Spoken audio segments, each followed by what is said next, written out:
আজ দেশ জুড়ে 84টি প্রেক্ষাগৃহে মুক্তি পাচ্ছে শাকিব খান অভিনীত চলচ্চিত্র দরদ।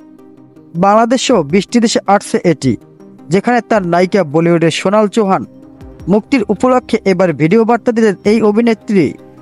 ছবিটি দেখার আহ্বান জানিয়ে তিনি বলেন, that is releasing tomorrow world wide. এটা মিস করবেন না, দ্রুত টিকিট বুক করুন এবং সাক্ষী হন দুলু মিয়া ও ফাতেমার সুন্দর একটি লাভ স্টোরির। আর হ্যাঁ, বাংলাদেশ আমি তোমাদের ভালোবাসি।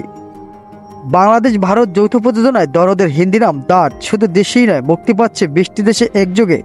আন্তর্জাতিকভাবে সব মিলিয়ে কতগুলো সিনেমা হলে দরদ মুক্তি পাচ্ছে তার সঠিক হিসেবটি এখনও দিতে পারছে না নির্মাতা ও প্রযোজক অনন্য মামুন। এর অনন্য চরিত্রে রয়েছেন পায়েল সরকার, রাহুল দেব, অলোক জোন, রাজেশ শর্মা, সাফা মারোয়া, ইমতুর আতিশ প্রমুখ। বাংলাদেশের অ্যাকশন কাট এন্টারটেনমেন্ট ও কিবরিয়া ফিল্মস সঙ্গে এটি প্রযোজনা করছে ভারতের এসকে মুভিজ।